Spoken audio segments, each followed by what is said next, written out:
মহান শহীদ দিবস ও আন্তর্জাতিক মাতৃভাষা দিবসের প্রথম প্রহরে শহীদ মিনারে ভাষা শহীদদের প্রতি বিনম্র শ্রদ্ধা জানিয়েছেন রাষ্ট্রপতি মোহাম্মদ শাহাবুদ্দিন ও অন্তর্বর্তী সরকারের প্রধান উপদেষ্টা ডক্টর মোহাম্মদ ইউনূস।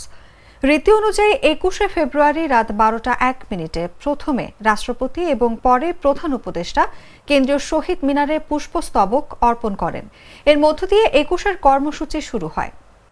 মাননীয় প্রধান উপদেষ্টা শহীদ মিনারের মূল বেদিতে পুষ্পস্তবক অর্পণ করলেন এবং পরে বিদেশি কূটনীতিক, উপদেষ্টা পরিষদের সদস্য, ভাষা সৈনিক, বিভিন্ন রাজনৈতিক দল, শিক্ষা প্রতিষ্ঠান, সামাজিক ও সাংস্কৃতিক সংগঠনের নেতাকর্মীরা শহীদ মিনারে পুষ্পার্ঘ্য অর্পণ ও শ্রদ্ধা জানান। এসজিপি, পিএসসি পুষ্পস্তবক অর্পণ করছেন। ২১শে ফেব্রুয়ারি উপলক্ষে কেন্দ্রীয় শহীদ মিনার ও ঢাকা বিশ্ববিদ্যালয় এলাকার রাজপথ ও দেয়াল বর্ণিল সাজে সাজানো হয়েছে। চারুকলা শিক্ষার্থীরা রাত দিন খেটে রং তুলির আঁচড়ে ফুটিয়ে তুলেছেন প্রতিবাদের নানা ভাষা। শহীদ মিনারের বেদি, কালো রাজপথ, দেওয়াল হেসে উঠছে বর্ণিল আলপনায়।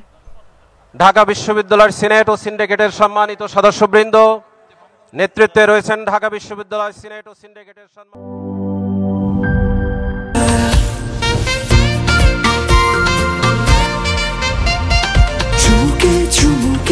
Enjoy the life, চলো উড়াই খুশি তুলে নিয়ে হাতে।